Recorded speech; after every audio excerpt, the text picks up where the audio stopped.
Good night. Welcome to the Career Spotlight Zoom conversations dedicated to speaking to industry professionals who share their working experiences and provide an insight into their day-to-day tasks. I'm your host, Darian Collymore, and tonight I'm joined by our guest speaker, Miss Nicole Layne. Miss Layne was born and raised in Toronto, Canada, but her parents are from Christchurch, Barbados. She completed a Bachelor of Science and an advanced diploma in biotechnology forensics. Subsequently, she completed a 3-month internship at Forensic and Animal DNA Lab, which was her first job in the field. She currently is a laboratory technologist working in the reproductive science field. She works for a company called Idronic Mix USA, which is located in Miami, Florida. She's currently involved in helping with COVID testing. Thank you for joining us tonight. Hi, good night, everybody. Thank you for having me. No problem. So tell me a little bit about what your job entails. Okay, so we are working for a company that was started in Spain, and they've branched out all over the world now. So I think we have about 23 labs in different countries. We focus on helping families have babies, pretty much. And our clients are the patients of IVF clinics, and that's in vitro fertilization, where you're producing the embryo outside the body, and then the lady goes in for an implantation appointment. Oh, wow. So we don't directly deal with any patients at all. We don't know them by face or anything like that. But what we receive are literally tubes of embryos and a little piece of the embryo, because you don't want to harm it so that it will prevent it from becoming a full-blown baby. Right. When we receive our samples in the labs, our focus is extracting DNA from these samples, and we have different technological platforms that we use, and those platforms change from year to year. Whatever's top in the industry, whatever's state of the art, labs tend to just switch and go to that or upgrade themselves. Right now we're working with one from Biotechnology, and we do testing on the DNA to determine whether or not there's abnormalities in the chromosomes. So those are just part of your DNA. In the end, we do data analysis. So in the lab, literally my routine is the samples come in, we prepare them in whatever order they need to be in. We do the process, adding all of our reagents and different, reagents are pretty much ingredients. So I compare it to that when I'm explaining it to people in terms of if you were cooking and you're throwing everything in the pot, you're heating, you're cooling, that's really what you're doing with your biotech samples. We're doing the entire process, and then at the end, the platform or the technology is what gives us the data. And then as the lab techs, we've been trained to analyze this data, determine which ones are healthy, normal embryos, or they have abnormalities. So you can see things like Down syndrome and Turner syndrome. Usually embryos can have like an extra set of DNA. They can be depleted set of DNA, and those can lead to different issues. There are specific abnormalities where the babies don't survive. And you know that that's just been through research. We know no matter what. So you're able to help the physicians pick the embryos that you know will go to term, you know they are normal. And our clients are usually like, they've already been having difficulty. Sometimes it's people who are maybe gender selection, depending on what they're interested in, but the majority it's like advanced maternal age, for instance. Maybe they've had repeated pregnancy loss and those kind of situations. Right. So trying to pick a normal embryo for them. And if you realize maybe a few times they've gone through the process and they continue to lose a child, which is a difficult thing to go through, we also offer another test where we test the actual tissue of the female inside of the lining of her uterus. We can test the tissue there to determine the best like implantation window for her. Because in the past, it's been very generic and like, there's just like a 7-day window, like, hey, this is the usual time. But through this company, they've been able to come up with, they can figure out from your DNA what's the best time for you. So it's literally personalized to your body.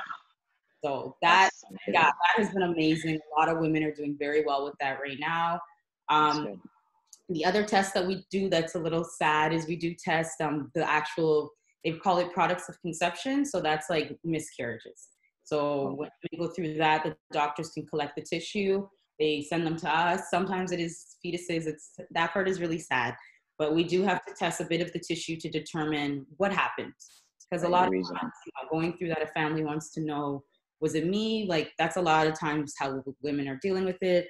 Was it the baby? What do we need to know going forth so we can have new steps? Another thing that we deal with is COVID. So since the pandemic has started, we've now started testing for COVID. It started off as a thing we were doing for our clients and our clinics because, you know, when COVID happened, pretty much everything was shut down. People had no idea how this was affecting babies, mothers. And because of the fear, it was just like, don't do anything at all until we have a little bit more information. As information came around a bit more, and more clinics were deemed as essential workers. Like, these women are on certain very strict timelines based on their cycles. So it's very hard to tell someone, stop that right now, because maybe this was a time for implantation. We started to offer that we test COVID first for the staff so that they feel comfortable going back into their clinics and they don't have to be fear COVID. Yeah. So that's been really nice too. And then just because of the state of the pandemic, I'm here in the epicenter in Florida. So because of that. Oh, you stay safe. Yeah, thank you. We're very, like, me and my team, like, we're lab people. So to us, everything is contaminated. We're always afraid. Right. Careful. I've been seeing everything. So yes, exactly.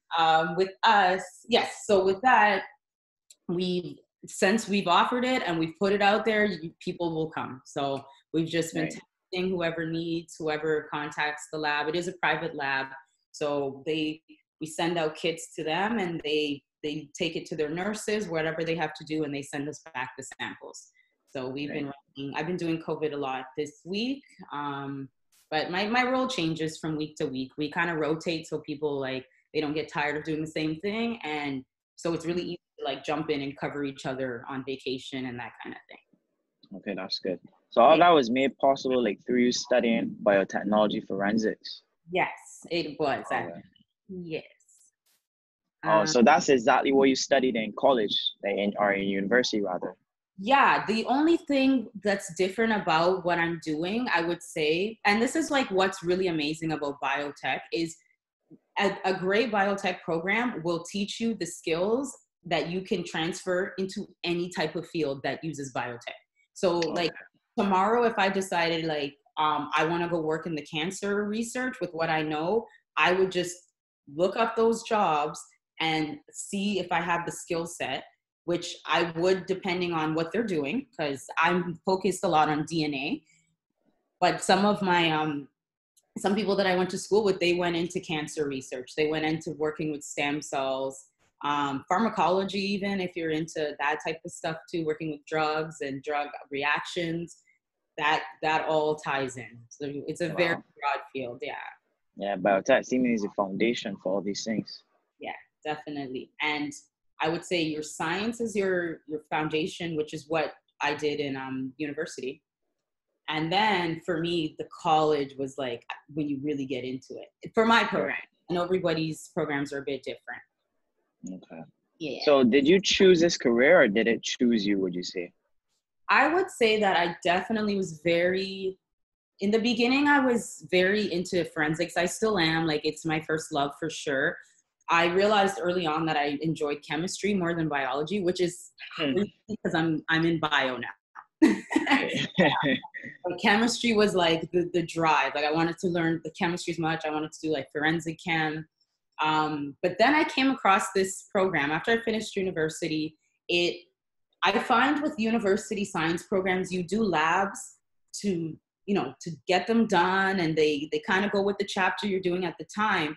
But sometimes they don't always like mimic real world work. You're there with a partner, the teacher's like right on you. You have all this help. You're not always allowed to like do the most free thinking and applying everything you're learning in your books.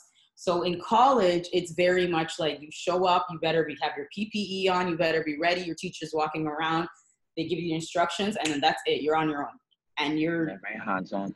Experiments, yeah, you're writing, you're doing your analysis of stuff, and it forces you to be ready for the way it is in the real world, because someone's not going to be giving you that step by step all the time.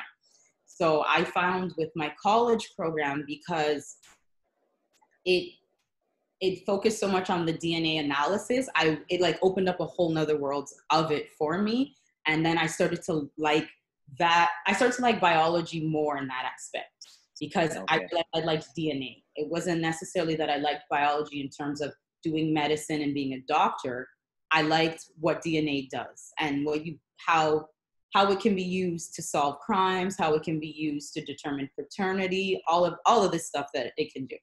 So I picked jobs I knew where I could still get to work with DNA when I was applying for jobs. And then I kind of just said, you know what? Sometimes out of school in certain fields, you can't just get in with no experience. They won't take you. I don't care, master's, PhD, all that stuff. But a lot of times, hey, how many hours in the lab do you have? And that's the question that's like, oh, all the studying. And then that's the question that, where the interview goes left. So coming out of university, I realized that early on, and I took a year to figure it out. And I was like, just go back to school and take something where I'm in the lab all the time.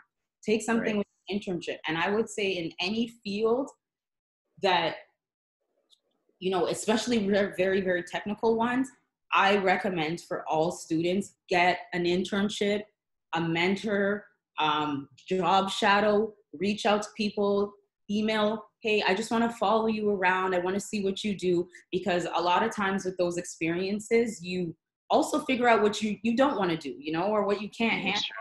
A lot of times people hear like forensics, and a lot of people would say to me, oh, like you want to be like Dexter and you want to be on the crime CSI. And I would always tell them, I'm like, no, wait, that part's not for me.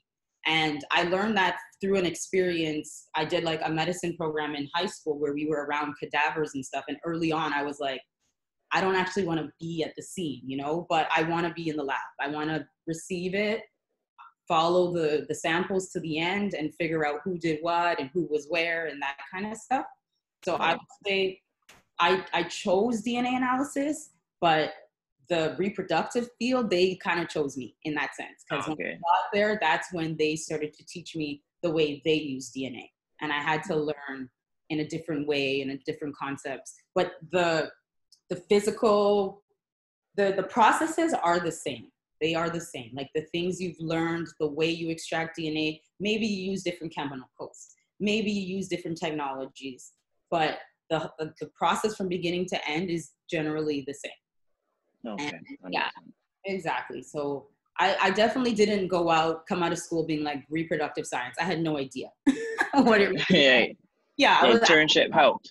Yeah, the internship, like when I did my internship I was actually in the DNA lab for that. So DNA animal lab. So that was another experience. Like never did I think about working with animals for Canadian farms. We were working for supermarkets and just like analyzing the grade of the meat so the farmers can set their prices and making sure they're meeting regulations.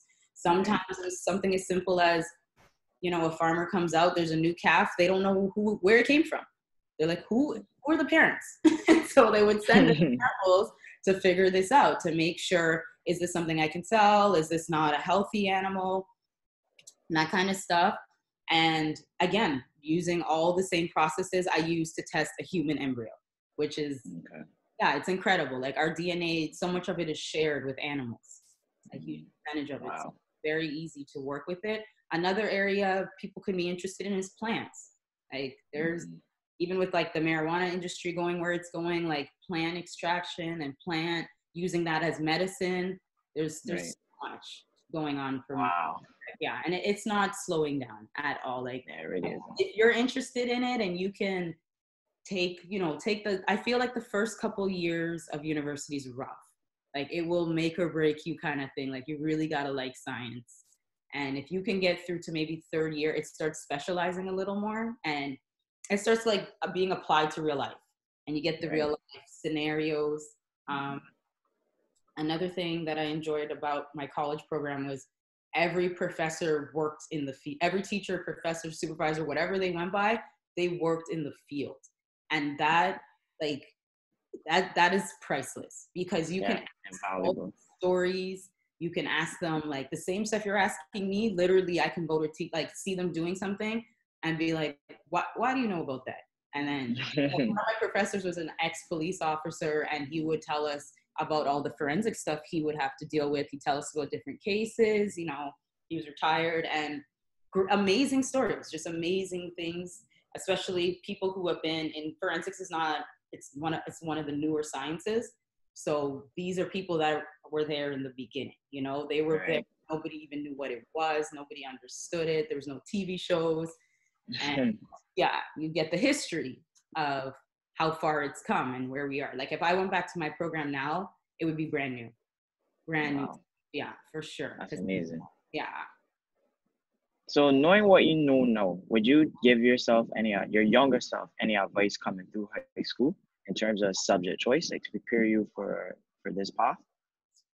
I would say I might have gone the other way around, because I feel like sometimes people, like when I was in school, especially with science, people really pushed you to do university. It was very much like, that's the way you do your bachelor's, you do your master's, you do your PhD, like that's what makes you a great scientist, you know? But I feel like I got the most out of the science experience when I did college. And maybe it can go two ways. Like I did college and I was more mature, so maybe that's why I took it in more to heart. But I also think I appreciated more because I was doing more. I was physically doing the thing, the book. Yeah. And it reinforces it so much more. The pressure that you have when you're now applying yourself is completely different than walking into tests, you know, where you've just maybe memorized some things and next semester you might not even remember a lot of it. Sure.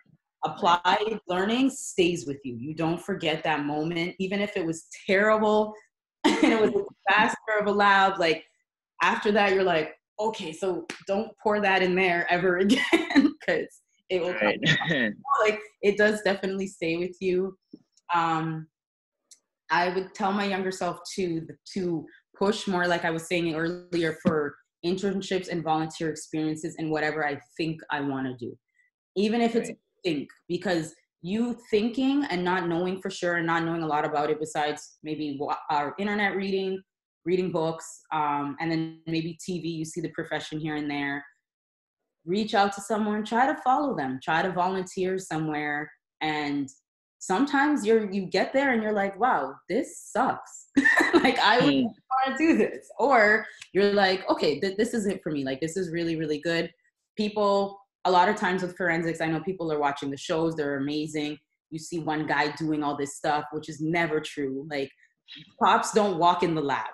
Just to clarify, like they can't be at a crime scene and walk in holding something. No, it doesn't work like that. Like everybody has their job and their place in the chain. And you learn that when you start to actually go to these places. Forensics is more difficult. There's a lot of like high security and stuff too, and clearance you have to go through. But even to talk to somebody, reach out to somebody and just have a conversation with them. Can you tell me a little bit about like what you really do? What is physically going on in there? And does it match what I'm learning in school? And is it really as interesting as I think it is at this time? So I would tell my younger self, if you can do volunteer opportunities. I find for me, like even being Canadian, a lot of my friends were like, you know, Canadians and stuff, their parents were like established in Canada and they had those opportunities to go to work with their parents at a law firm or whatever type of job. And then at like 14, they're like, I want to be a defense lawyer. And you're like, how do you know that already for sure? You know, but they've been around it. They've seen, they've maybe even like mimicked their parents practicing whatever it is. And they're able to like set their mind to it from the beginning. And then you can prepare yourself a bit more. I would also tell my younger self, maybe, I guess not to be so hard on yourself about trying to figure it out. Because I think a lot of times, especially when you're Korean, like your parents are very much like, you're going to school and you need to know what you're going to do. Like you can't just play around and jump from job to job and all of that. So early on, you need to do well in school and you need to be productive, you know? So I would say just give yourself time to figure it out, but don't do nothing.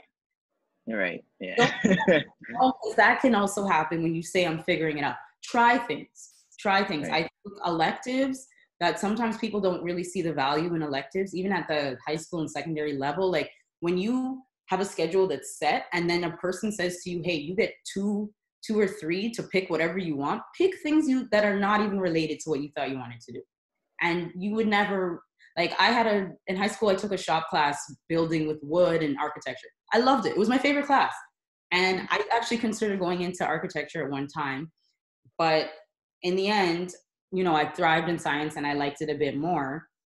But the experience stayed with me. It stayed with me, that class. It's something I know maybe one day it could even be a hobby of mine, but at least you were exposed. So gain as much exposure as you can. Be around things you think might sound a little weird or crazy or not really connected to exactly what you thought you wanted to do. Just to be sure, just to check certain things off. You're like, look, I've decided I'm not interested in science. I've decided for sure I'm not. Like early on, I knew medicine wasn't for me. It took me doing a program and following doctors for a whole summer. And at the end, as great as it all was, I was just kind of like, yeah, I don't want to be in a hospital. I don't want to, there were certain things it was easy to say, but I loved the subject. And I took it and I just kept moving. I was like, okay, what else can I do in this subject? Right. So explore it a little more. Explore, discover, like you're young and you have the time. That's what's so important. Like you have more time than when you're older and you have bills and stuff, that kids and all of that stuff, you can't float around as much, but when you're younger and you have the time, email somebody. You're interested in a profession, like Google some companies that do it and just email somebody. You'd be surprised how many people like want to give back to young people, want to talk to young people and help them find their way. And sometimes internships come out of those things. It's crazy how life can go. Yeah. You have to try to network from the early, indeed. Exactly. And so you found your love for sciences in high school? Sorry, go ahead. Yeah, I would say in high school was a weird time for me because I liked a little bit of everything, but I thrived in science, and my principal, oddly enough, was Bayesian. So she's always in my mark, like, okay, you're doing good here. Why don't you want to do? Like, but I want to go like make things out of wood. I'm good at this. Or like, I want to go to, in other classes like computer software. Like I would just try things and be like, okay, maybe this. But with her, she kind of stayed on me with it. And she was like, not everybody grasps these kind of subjects so easy. And like, you seem to enjoy them and you do well in them. Try this program. So she was actually one that made me go to, there's a program in Toronto at the University of Toronto for Black students, and it's in medicine. And they do it for medicine, they do it for law, and I think they do it for social working too, or social studies. And you go and you job shadow all summer. You have assignments to do. It's kind of like being in school, but you get world experience. Right. So after shadowing, you do have to like write papers. You get to go to talks where people come in and they talk to you about their field and stuff. And it's very, very good in that sense for networking. After that experience, I definitely knew medicine probably wasn't for me, but it didn't deter me from science. And I was glad about that. I've always loved the crime shows and what I realized later on, it's not so much the crime itself, but I like the investigative process. Right. And even in my job now, like that still comes out when something is missing or something doesn't make sense. Like I'm always like, wait, let me figure it out. And then I'll be like, problem solving. All of it for the half a day. Like, okay, I know what happened. Because I do like investigative science. And some people for research, you wanna research something long enough that you can fix it or create something. That's a whole different process. And you, through experience, you can figure that out. You can figure out, like, some people, they do research for years and then they just decide, like, I'm tired of it. I want to work in a company. I want to do like diagnostics, which is like what I would do right now, what I'm working in. But you could work in just research for the university, or different hospitals have a lot of research too going on. So yeah. Okay. That's pretty good. So what I know you mentioned like developing a certain set of skills, like as you went along. So can you describe some of those? Okay, so I would say from university, the skills you develop is how to study. Yeah, definitely. It was like, what? How do I do this? But by the end, you figure your way out, and everybody's way is different, and you do whatever you need to do to get it done, pretty much. You know, if you're that all night person, you're that last minute person, but you get through, you do what you got to do. I would say the skills that did come out of university was probably like just learning to be disciplined as much as you could be. I realized that because when I got to college, I was so much more disciplined than people coming out of high school going into the college. And I could see like they didn't know how to really focus yet. They didn't know how to like how to zone in and just get it done kind of thing. It was like, oh, I don't really want to do this right now. And then they'd be gone, you know? Well, I'm like, nope, this is getting done, because when it's done, I can go and chill and relax. You learn how to prioritize for sure, because in university, a lot of the times I found that I didn't always know what was more important, what took the most time, what I should start with. And then as time went on, you develop that skill. The first year for me was a mess. Like when you're taking 3 sciences at the same time, plus calculus, like you're just, how am I supposed to remember all this stuff? How am I supposed to do all of this stuff, you know? And as time goes on, you learn to manage. You definitely learn. I study math best first thing in the morning. Like that is a skill. To know that about yourself is a skill, because people will fail a whole semester, and maybe that was why they were studying at night and they don't retain anything in that subject at that time. I would say that other skills that came out of college more, I would maybe say the partnerships in the lab. Like you learn to really be close with your lab partner and work in teams, work in groups well. And that's huge. Like a lot of times people have this perception about scientists and biologists and stuff that like you're just alone being nerdy all by yourself all the time. And maybe you are, like you have those moments, but since being in the field I am, like it is so much team. Like you drop the ball and it affects the whole chain of work, you know, and you need each other. You need to, like, we have a WhatsApp group. Like if I look now, I'm sure there's messages like, Nicole, you know, asking me about things I handled throughout the day. And you just be able to communicate well, for sure. I would recommend, like, I kind of was a shy person. It's on and off, but I feel like as much as school teaches you all the theory and they teach you about the studying and those things, that if you know early on it's difficult for you to talk to people and communicate, put it on your list as something you work at throughout life, you know, because people aren't going anywhere. You're never going to be alone in a work field by yourself. It doesn't happen, you know? So at some point you have to just like take your little steps you need to, maybe whatever it takes. Like once in a while you just talk to someone new in your class just to say like, okay, I did that and I can handle communicating with new people. You just learn how to like work with people a lot. Another skill I would say was really important too would probably be, let's see, I had here,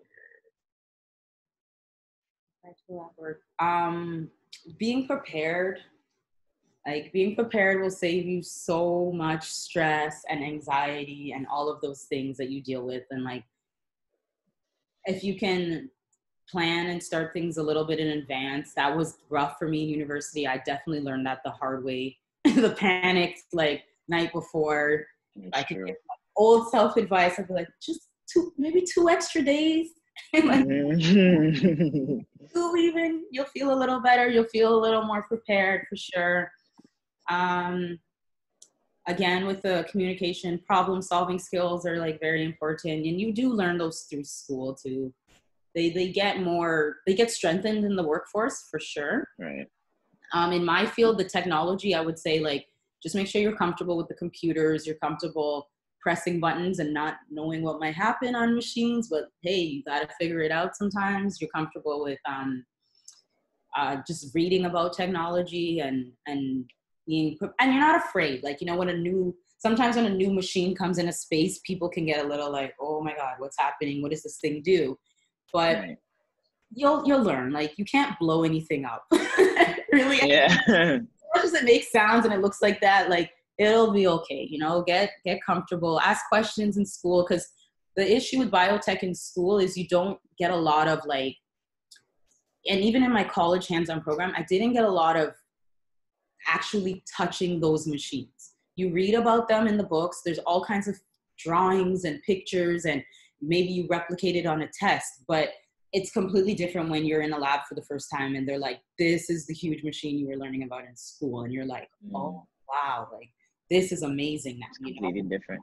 Right? Yeah, it's totally different. And it's sad because it's a school, and like they're not going to let you have like $10,000 machines in their school, you know, with students. So a lot of stuff we would work to a certain point, and then we'd have to send it to somewhere else that actually had the machines. Maybe there was one university that had it close by, and we would send it out. Right.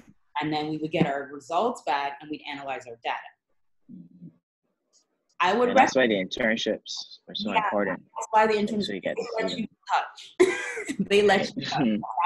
Like one of my first days, I remember like them taking me in a room to use like a machine we use called the sequencer to sequence the DNA. And she was pretty much like, okay, I'm going to show you this for like a week.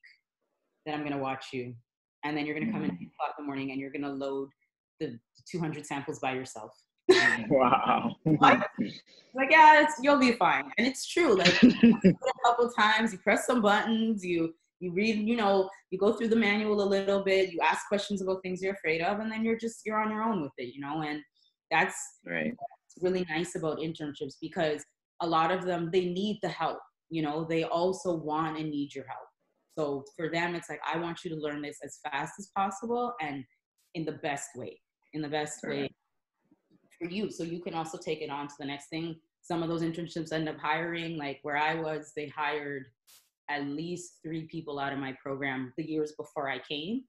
And then when I came, they were on like a salary cap or like a hiring cap. So they ended up calling me maybe my second year here in Miami. And I was just like, I'm not Canada anymore. Yeah, but it was a cool place to work. So I definitely would have considered it. That's great. Yeah, so I definitely think one thing that people don't think about in school and how important it is later is the communication. And right. I guess what you call like emotional intelligence, and being able to like work with different personalities and just get through misunderstandings and figuring out how to like make things work as a team. Yeah, for sure. That's it. Yeah.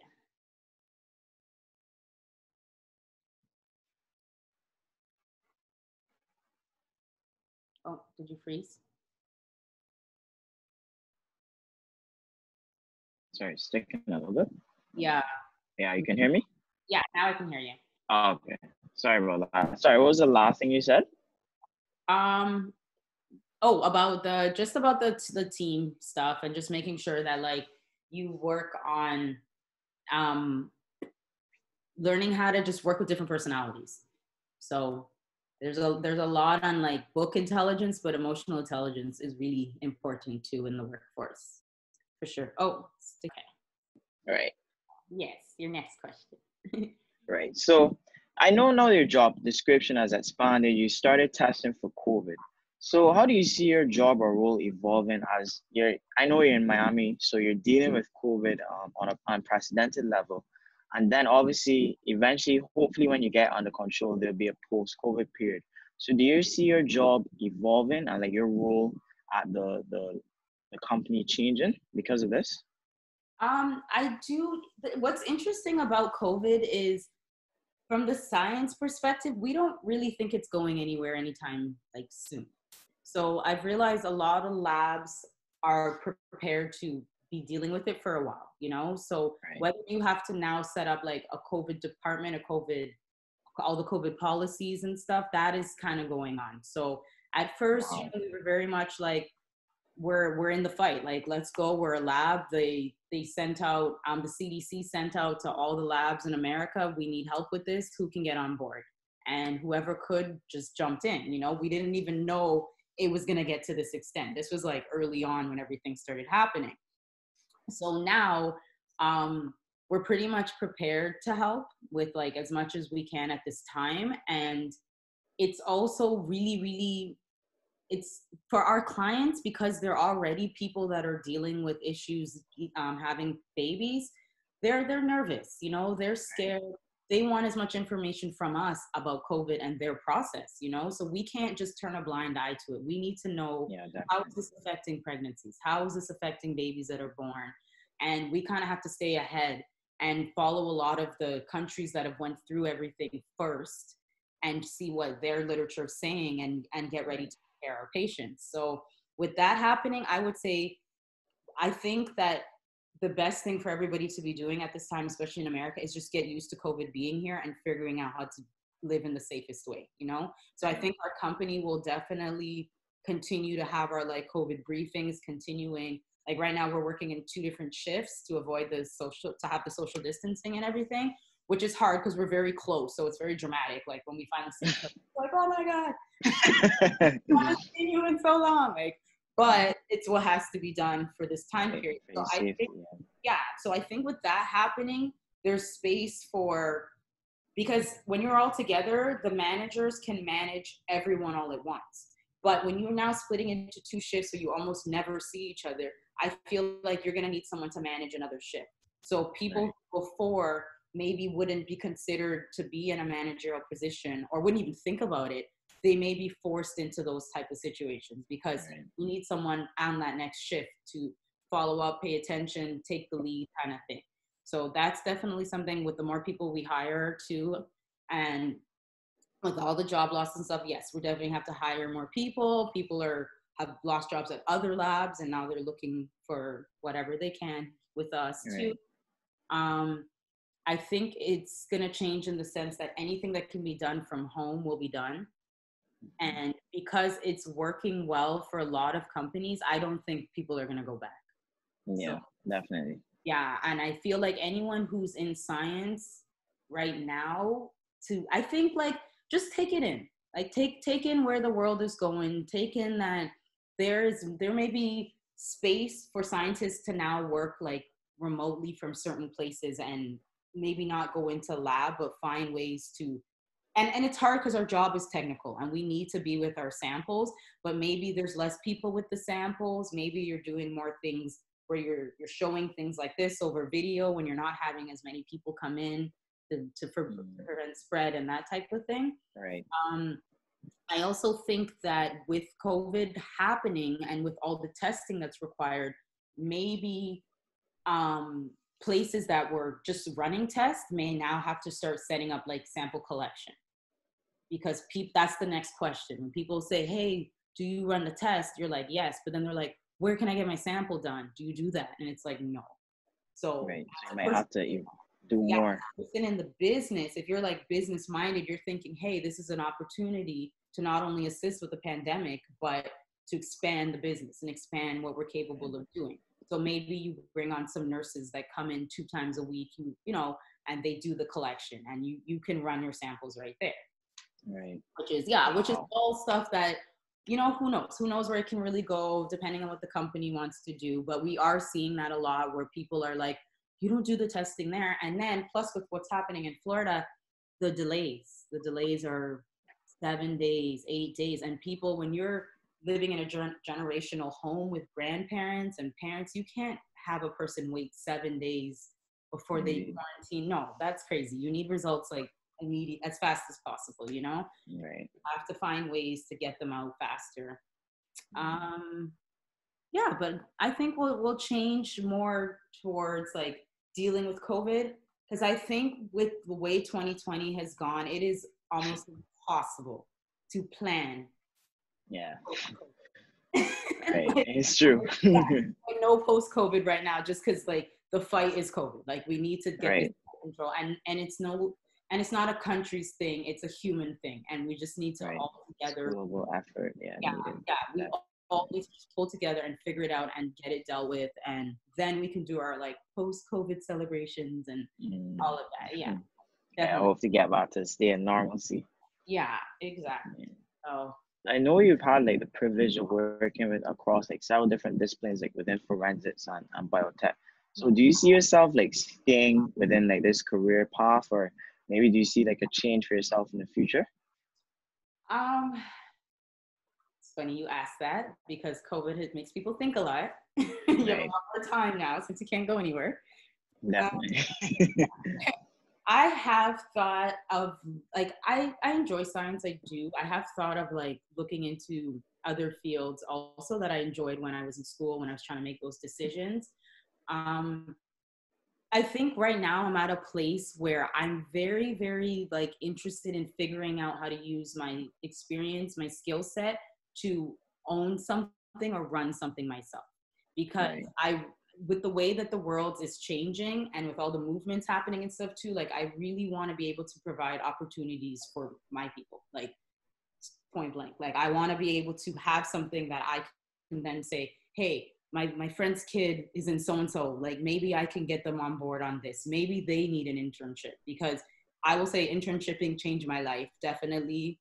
I had no idea they would let you do so much, be so involved.